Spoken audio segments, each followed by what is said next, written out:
Human innovation is limitless. We've built everything from cities to satellites. We've mastered technology, created global trade, and become efficient farmers. With all these achievements, we believe we're superior to animals. But are we?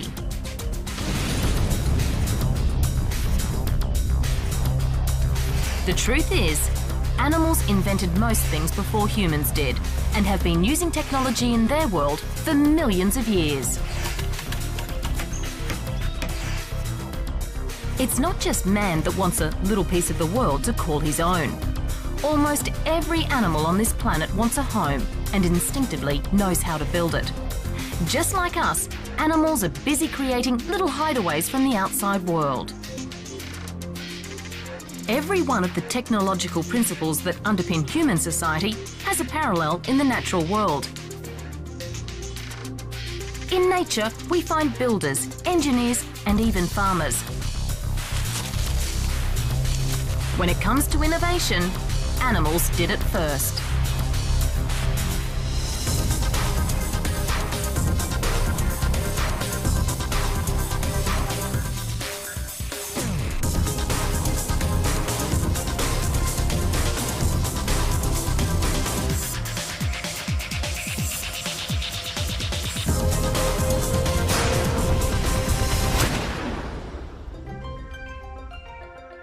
It was around 100,000 years ago that we first learnt to construct simple shelters.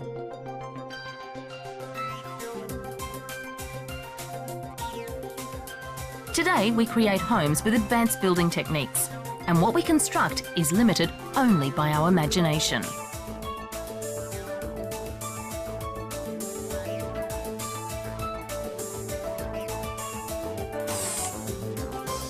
Over the last 40,000 years, we've used increasingly sophisticated tools to build a home.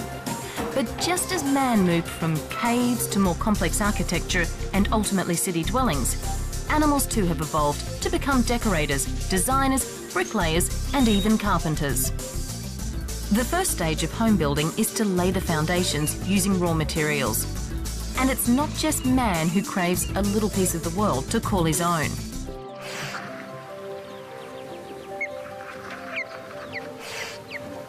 Animal architects use the same building materials and techniques that man does.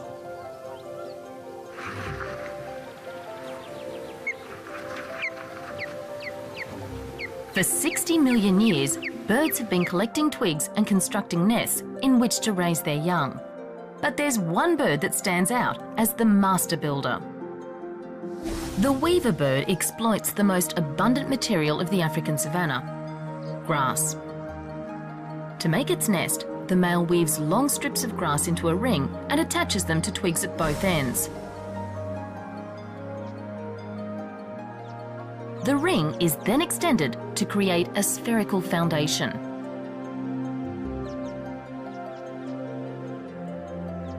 The bird uses the same knots as we do to tightly interweave the grass.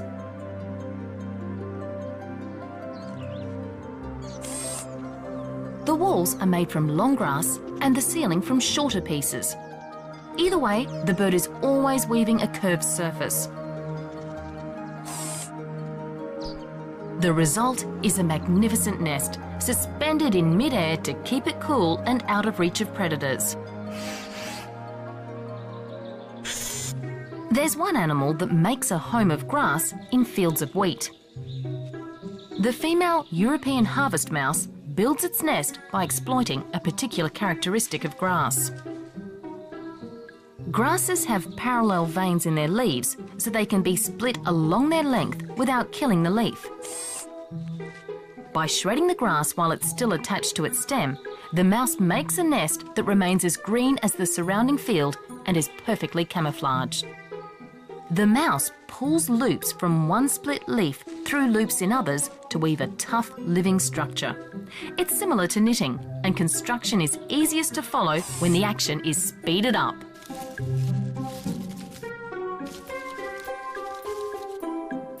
The bottom of the nest is pulled in position to make a secure floor. Then pieces of grass are woven into a circular ring that's gradually expanded to make a tightly woven basket.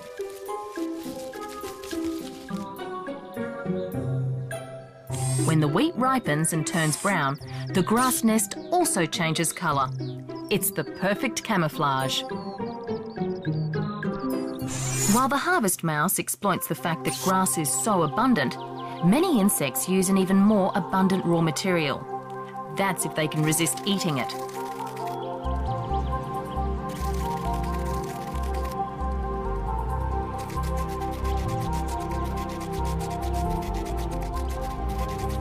Leaves make perfect homes, so some tiny caterpillars burrow and live inside them. One small but enterprising beetle creates a home for her offspring from a leaf that's still alive and growing on the tree. First, the female leaf-rolling weevil bites the leaf's central vein to make it easier to bend.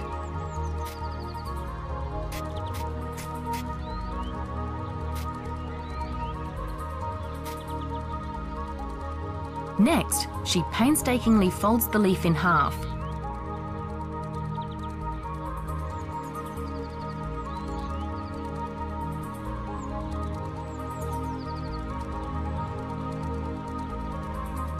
Then she rolls it up from the bottom and bites a hole in it so she can deposit her egg.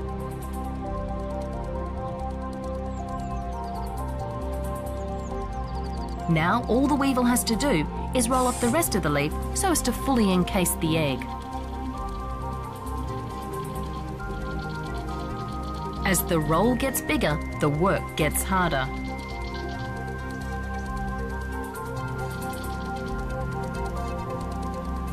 Just as humans like a waterproof home, so too does the leaf-rolling weevil. The leaf is tightly folded up in what is an incredible example of insect origami. There's an Australian spider that also turns a leaf into a home, but this time with the help of silk. The leaf-curling spider attaches a leaf to a silk thread and hauls it into the air. She places the leaf at the hub of her web and starts renovating. She attaches silk to the edges of the leaf by moving from side to side. As the silk dries, it shrinks, and so the leaf naturally curls into shape.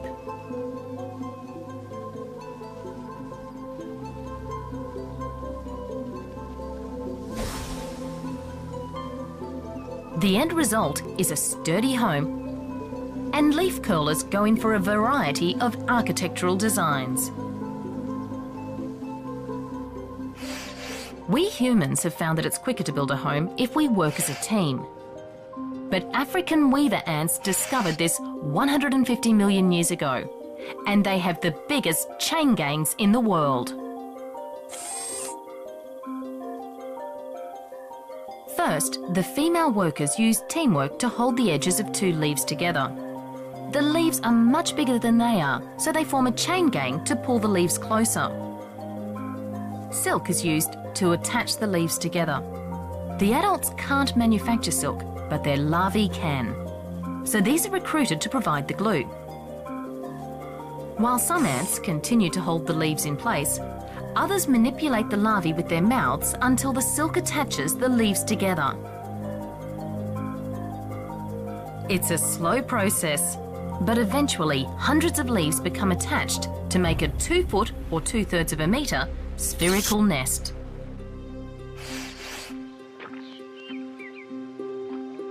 Humans use mud or bricks to build their homes because the raw materials are all around us.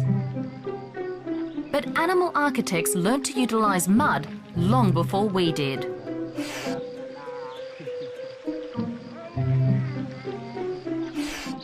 European house martins gather around patches of moist ground to collect mud to build their nests. Before people were around, martins nested in simple holes built in sandy cliffs. But they soon adapted to exploit our world. Today, martins build their nests under the eaves and roofs of people's homes.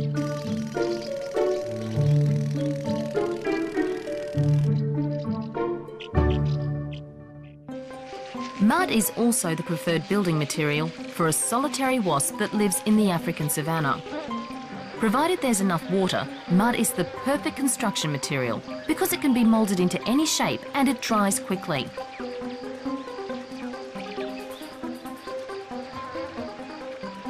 The female mud dauber wasp places strips of mud on the outside of her nest.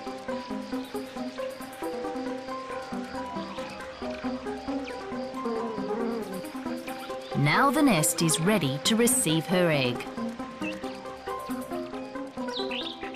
The advantage of mud is that it's porous. Air can enter and the inside gets air conditioning.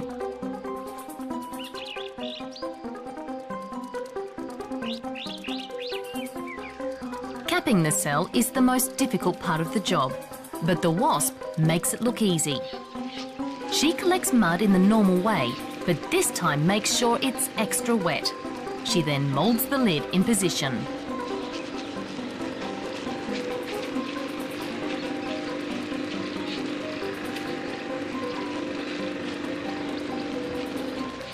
Just as we humans use wood to build with because it's so abundant, marine creatures use the one building material that's very abundant in their world: sand. Low tide on some European beaches exposes structures built by a mysterious creature.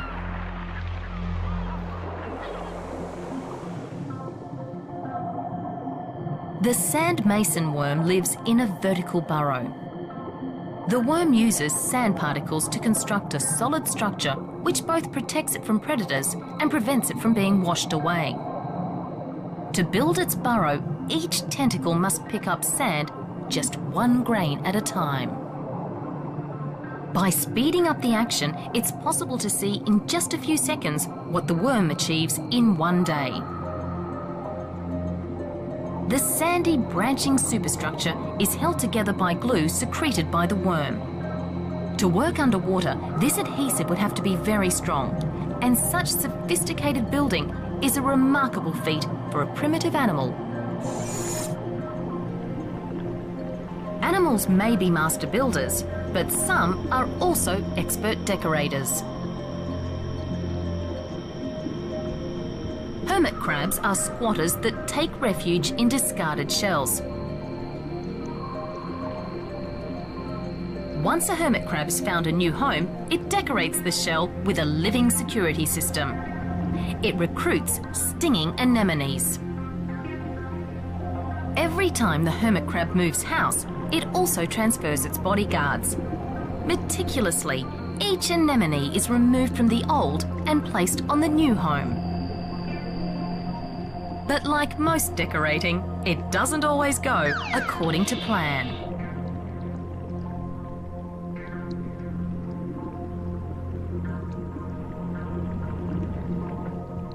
Whereas hermit crabs adorn the outside of their homes, some animals are interior decorators.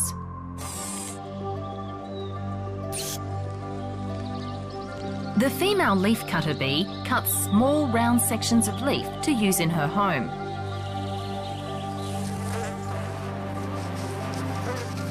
She manipulates the pieces by crushing them with her jaws and adding saliva to make them stick together. She then uses the leaves as partitions in which she will place her dozen or so offspring.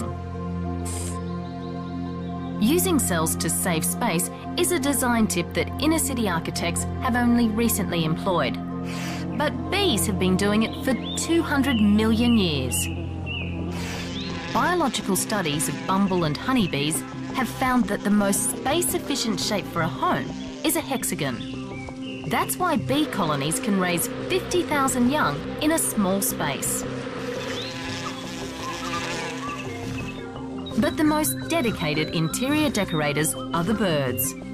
Birds go to a lot of trouble to make sure their nests are a safe home for their young and also meet with the approval of their partner. A bird that resides in the rainforests of Australia and Papua New Guinea goes to extraordinary lengths. The male bowerbird meticulously constructs a two-sided nest. His bower can be 3 foot or 1 metre high and 6 foot or 2 metres wide. He may spend as much as 10 months building and maintaining this construction. Male bowerbirds go to this much trouble to impress females. Their plan is to mate with as many as possible. Before showing off his masterpiece, he decorates it with shiny and colourful accessories. Berries and ring cans are used on the inside of the bower, while glass makes the entrance more attractive. Once complete, the male beckons a female to come and look. He hopes to dazzle her, but for now, he must await her judgment. She can tell a lot from his handiwork. This male must have good eyes because he's selected a range of coloured glass as decoration. He probably also has a good mind because he's been creative in his placing of objects and seeds. This indicates to the female he has good genes and is a worthy partner. The female is suitably impressed and the male can hardly contain his excitement.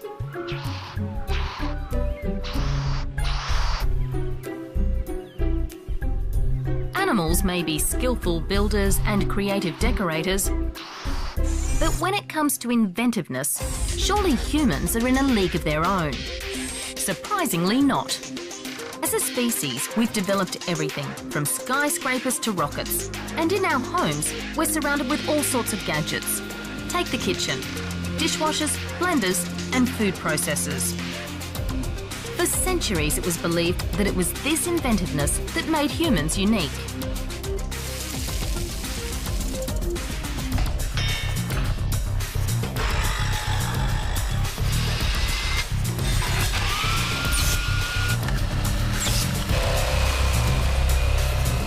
But animals are also inventors. Long before we got round to it, animals were using technology. A termite mound is an incredible example of air conditioning. Steel might be strong, but spider silk is 5 times stronger. And just like us, animals use tools. Many animals are naturally endowed with tools.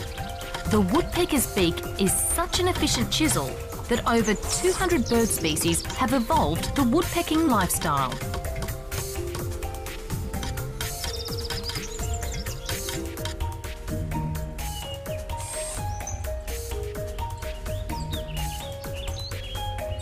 The European acorn weevil has a giant snout that is effectively a drill.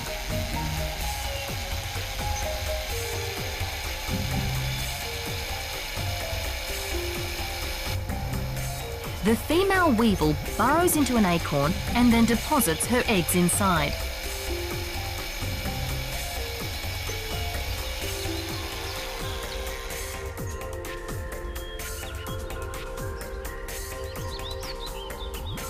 When the babies hatch, they'll have plenty of food.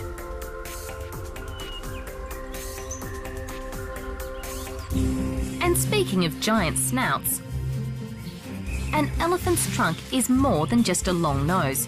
It's a combination tool.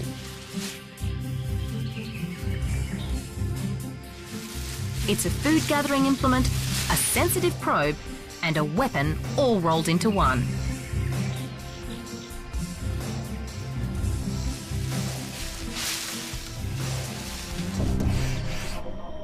The octopus has 8 power tools in the form of its tentacles.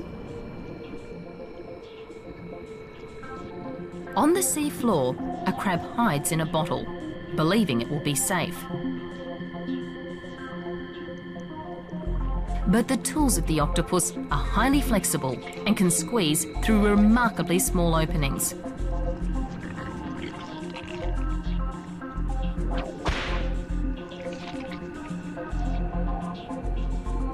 The tentacles are not just agile, but strong as well. They can even open bottle tops.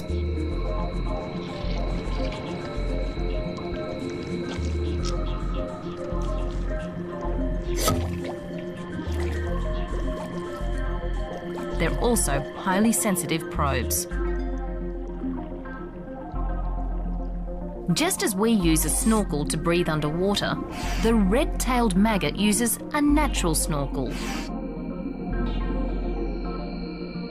The red-tailed maggot is the larvae of the dronefly. It's unusual because it can breathe and feed underwater by virtue of a natural snorkel. The maggot can remain underwater because it extends a siphon tube from its tail. Once the siphon hits the top of the water, special hairs open it up and allow air to be sucked down. Then the maggot can feed underwater at its leisure. As long as the maggots stay within periscope depth, they can stay underwater indefinitely, thanks to their unusual tool.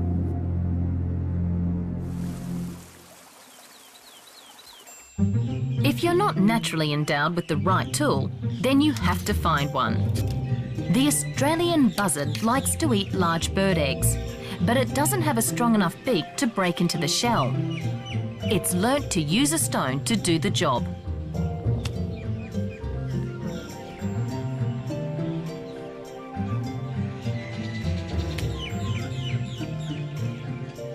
It's a bit of a hit and miss affair, but eventually the buzzard gets its reward.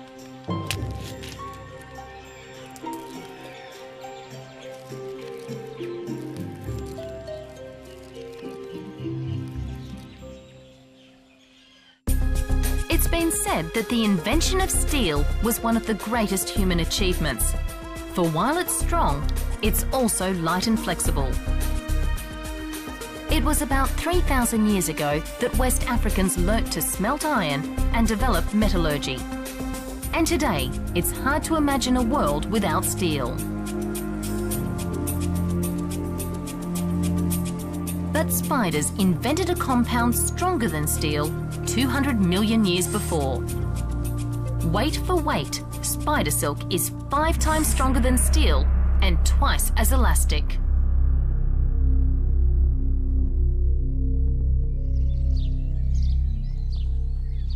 The first spiders to manufacture silk were nursery web spiders. The female uses silk to build an egg sac before laying a large ball of eggs into it.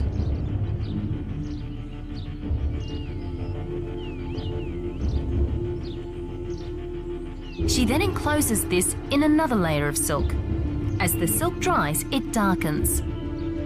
Once the young spiderlings emerge, the mother builds a silk nursery around them. So for the nursery web spider, protection, not catching prey, is the purpose of silk.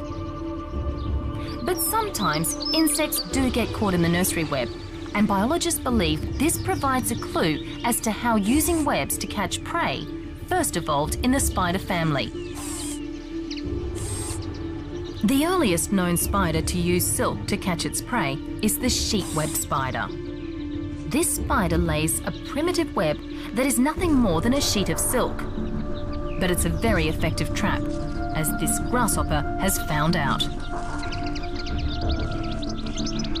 The spider's venom is so potent that the victim is paralysed within seconds.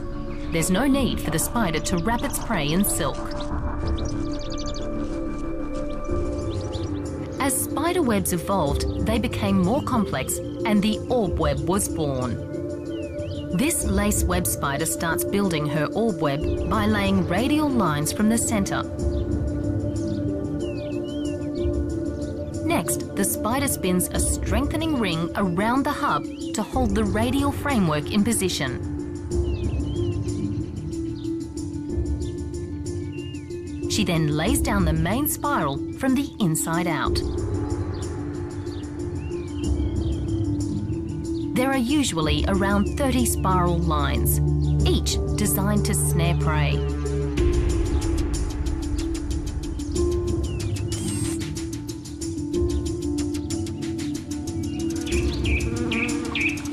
The spider catches a wasp and wraps it in a stronger variation of silk. Spiders have several different silk glands on their abdomen, and each produces a unique type. The wasp tries to sting the spider, but it's all in vain. But what if you could use both silk and glue? Sticky globules produced with the silk and strung out along its length. With this advance, the cone-footed spider doesn't need a sheet or an orb web. she can catch her prey with only a series of trip lines. An ant is snared and the spider comes down to claim her prize.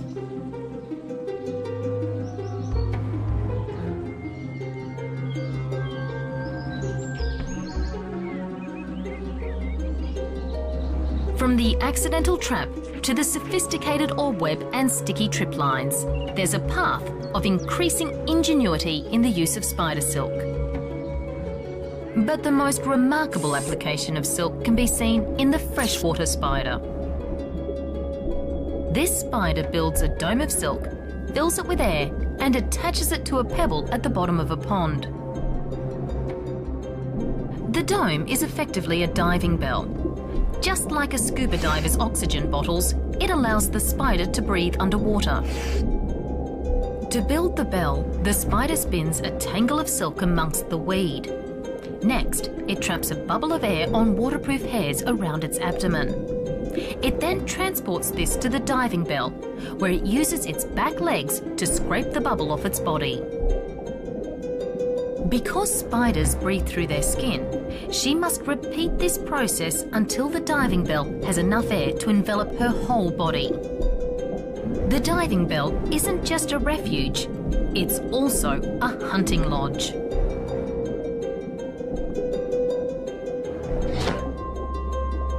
All the energy used in the kill uses up the spider's air supply.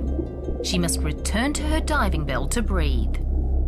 In effect, the bell is a primitive submarine, and it was invented 200 million years before humans ventured underwater in a craft. Animals may be great builders and inventors, but can they compete with us when it comes to complex practices such as agriculture? For most of the time we humans have lived on Earth, we've been hunter-gatherers. It was in the Middle East around 8000 BC that we first learnt to cultivate crops. Then in 4000 BC, Asians started domesticating animals. The practice spread across Europe and eventually the world. One of the main reasons for the success of the human race is that we've learnt to cultivate plants and domesticate animals. But this is a recent event. We've been on this planet for 2 million years, yet it was only 10,000 years ago that we harvested our first crops.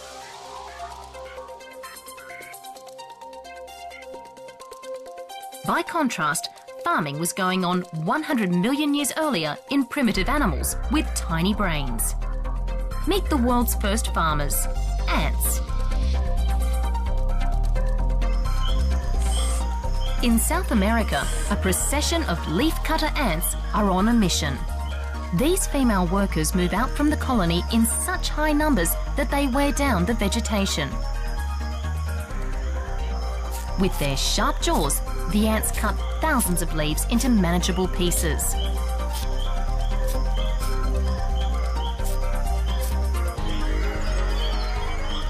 But rather than eat them, they carry them back to their nest.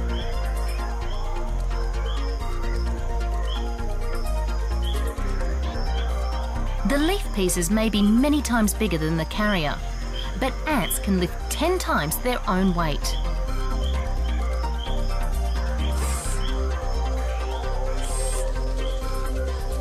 The ants transport the leaves into an underground nest chamber that can be 1 metre or 3 feet wide. The ants can't digest the leaves, but fungi can. So leafcutter ants have learnt to cultivate fungi en masse. The worker ants chew the leaves and mix it with their saliva to start breaking down the tough cellulose. Then the fungi do the rest. They decompose the leaves into sugars, which the ants can digest. So, just like humans, leafcutter ants have learned agricultural skills. They've come up with a highly intelligent solution to a food shortage problem. Oak acorns are rich in protein and fat and are highly sought after by many birds and mammals.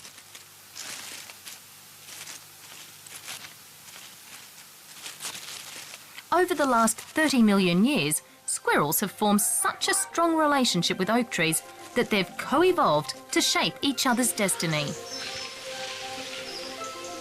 Squirrels love acorns.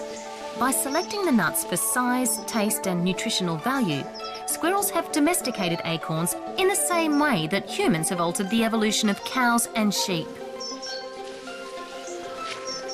Acorns, like many plant seeds, are designed to be carried away from the parent tree by an animal. Although many get eaten, enough acorns fall to the ground or are cached by the squirrel and forgotten.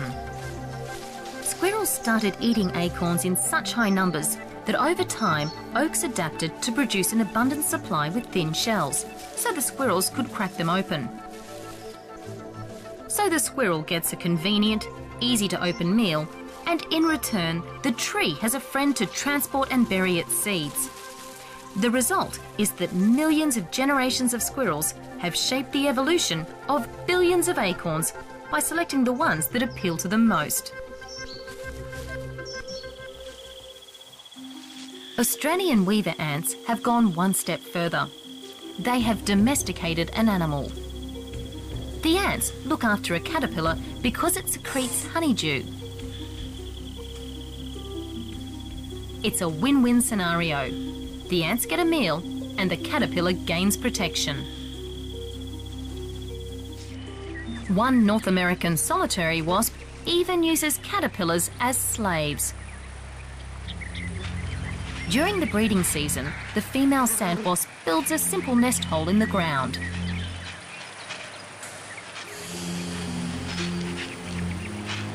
Once the hole is complete, the female hides it from neighbours by covering it with a stone. She then sets off to find food.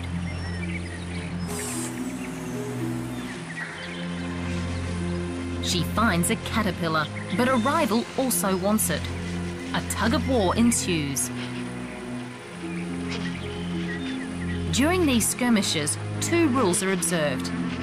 The wasps never sting each other, and the caterpillar is never damaged.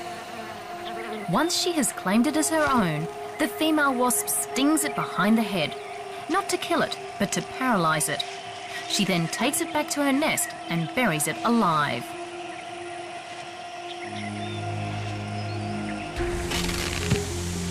She abducts several more caterpillars and each meets the same fate.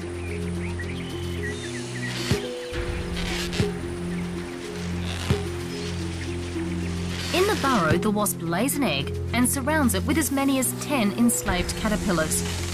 Why so many? So when the wasp egg hatches, the larva will have plenty of fresh food.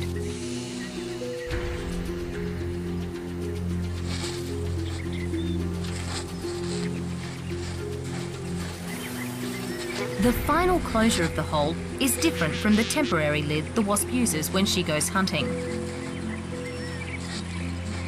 This time she vibrates tiny stones into place until the hole is securely sealed. She departs to die, knowing that her young are well catered for.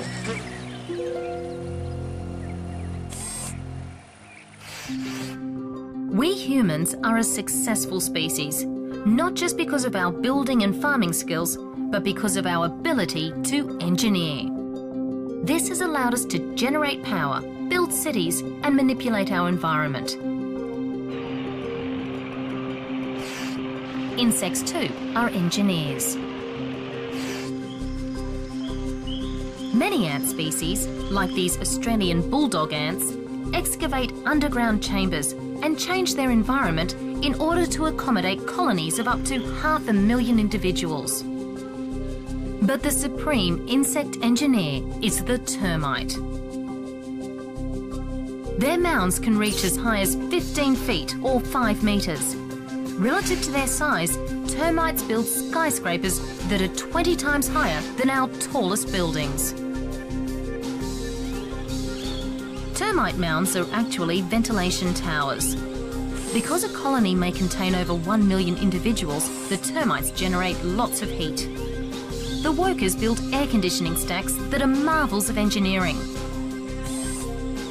The mound allows stale, warm air to leave through the top, and draws in fresh, cool air through a series of underground chambers and veins.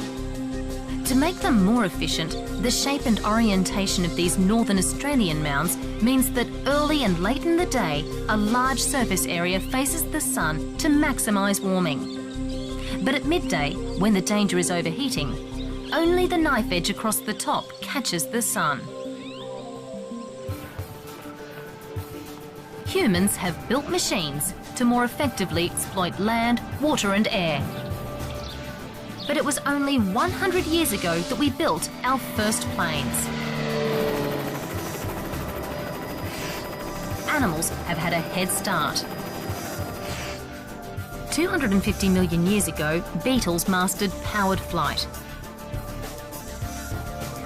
Hoverflies were outmanoeuvring any aircraft we've ever dreamt up, and dragonflies were more versatile than even our most sophisticated helicopter. They can hover, fly forward, sideways or backward. Birds are also aerial acrobats. Birds of prey are expert gliders.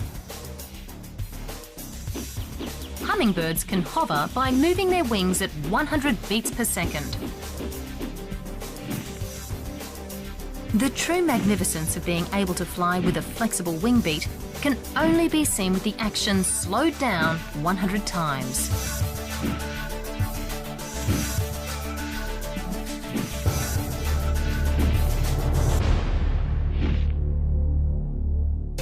We humans build cities so that everything we require is easily accessible. Over the last 1,000 years, we've created an amazing infrastructure of trade and transport that allows millions of people to live together.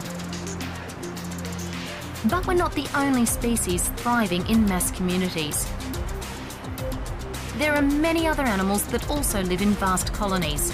Some are so complex that only now are we starting to understand them.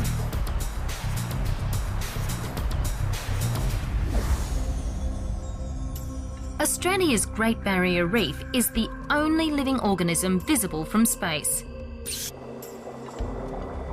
Yet the whole structure was built entirely by tiny coral polyps. So the simplest of animals can be architects on the grandest of scales. Coral larvae feed on plankton, but also host algae so they can produce energy from sunlight.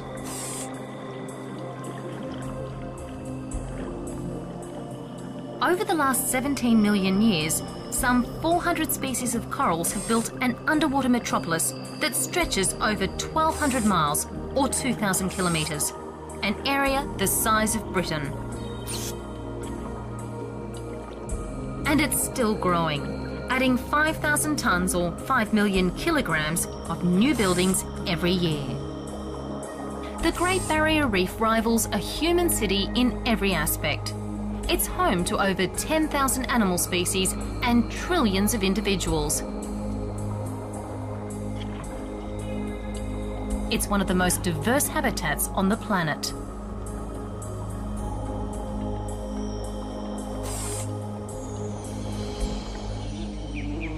Wasp and bee communities also rival the sophistication of our cities. There are over 20,000 species of wasp and bee thriving in the world today. 250 million years ago, wasps and bees were all primitive, solitary hunters. But some evolved to build one of the most efficient animal societies the world has ever seen.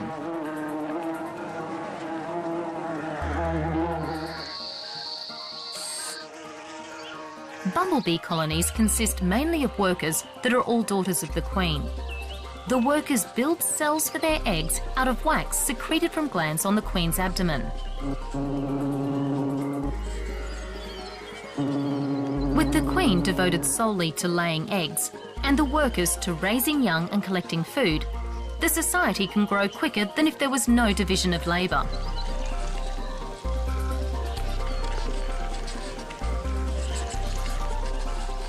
The colony organisation is similar to that of human society, but with one major difference.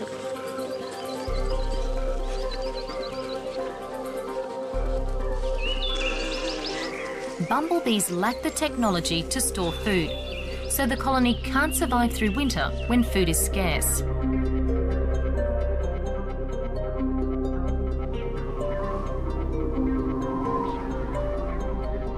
In autumn, the colony ceases to exist. The males die and the pregnant females hibernate. Come next spring, a new colony will have to be built from scratch. Honeybees triumph because they can store food and survive through winter. They've evolved the technology to turn pollen and nectar into honey. Bee colonies divide by swarming. When a new queen hatches, she leaves the hive with a band of workers and sets off to found a new nest. A breakaway swarm of this kind can have as many as 20,000 individuals.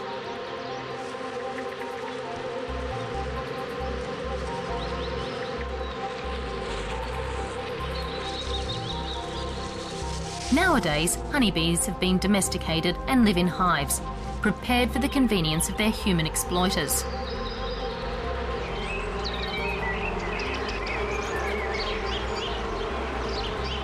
Once a new home is found, the female workers build hexagonal cells in which to place their young.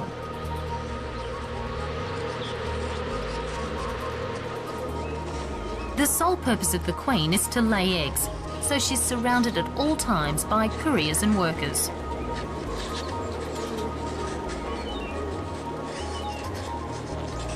Once they hatch, the eggs are tended and fed, and the workers maintain a constant supply of honey for the newborns.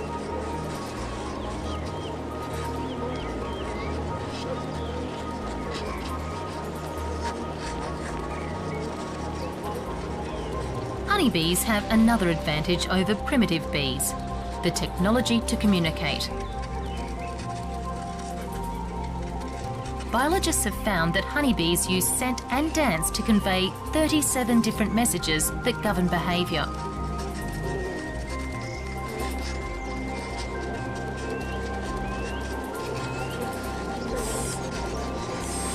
The queen's reign may last as much as 6 years, and in the course of it, she may produce as many as 100,000 new bees.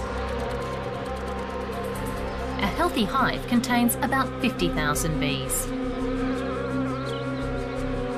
In every way, a honeybee colony mirrors a human city. Bees communicate and trade. They have a health, welfare, education and transport system.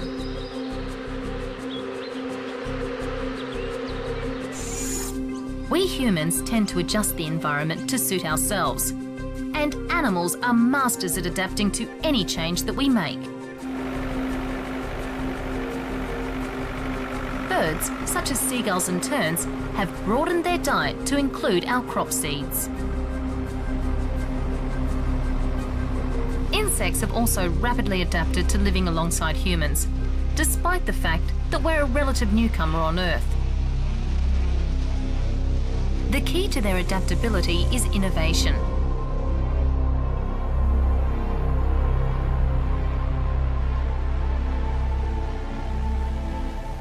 55% of all living creatures are insects, and it's their sheer numbers that put many on a collision course with humans.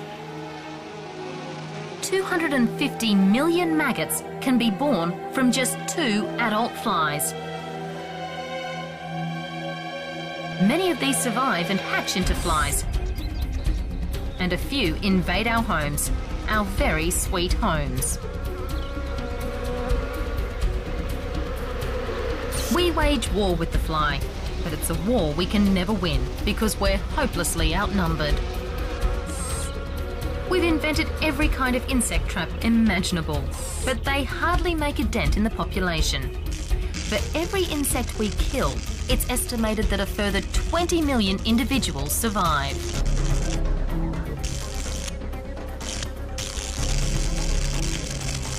Insects don't just invade our space, they attack our houses, clothes and crops. In the USA alone, Termites cause $2 billion worth of damage every year, more than most other natural disasters put together. Half of all the world's insects are beetles. In North America, the Colorado beetle can destroy whole potato crops in a matter of days.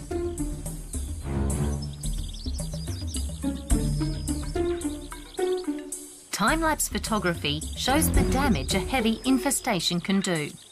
The beetles eat the leaves and stems until there's nothing left. The grain weevil can demolish entire silos of wheat, rice and corn, causing billions of dollars worth of damage each year. What they don't eat, they contaminate with their droppings. Little wonder we wage war against the insect. We bombard them with so many pesticides that more money is spent each year trying to eradicate insects than on all human wars combined.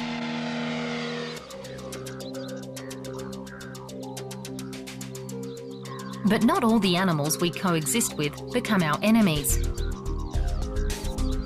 In fact, many birds, such as barn owls, play a vital role in pest control by preying on animals that we consider vermin. Barn owls have soft plumage that permits relatively silent flight, giving the prey no warning of the bird's approach.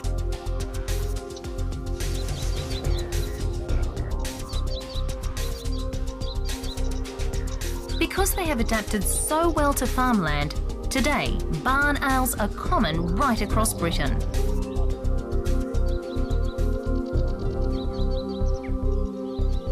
For many other birds, man's prolific building activities have opened up new avenues to exploit. In Istanbul, mosques are home to several stork species. While in Britain, one bird has adapted to the urban lifestyle with great success. The kestrel is Britain's most common bird of prey. The construction of motorways and grass verges along the sides of roads has inadvertently created a large area of habitat that isn't treated with pesticides and fertilisers. Hovering is the perfect way to search motorway verges, giving it plenty of time to spot mice, worms or insects.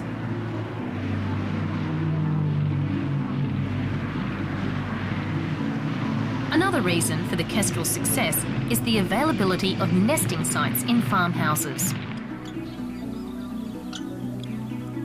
Today, kestrels are also numerous in urban areas due to the abundant food found in city streets and parks. Their ability to adapt, an abundance of food and good nesting sites are the reasons why kestrels have adapted so well to city living. We live in a world with animals that are as innovative as we are, but our species is a powerful one. The human population doubles every 41 years. Many animals have become victims of the extent to which we modify the environment.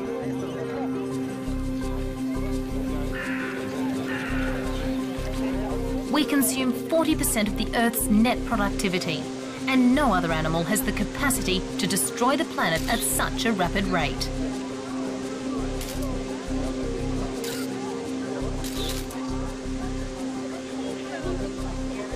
We should remember that we get a lot of enjoyment from and also need other animals. It's in our interest to protect them.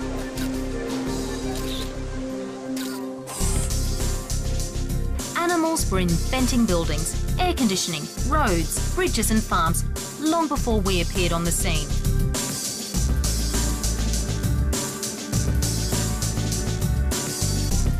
We too have invented millions of objects and built great cities like this one.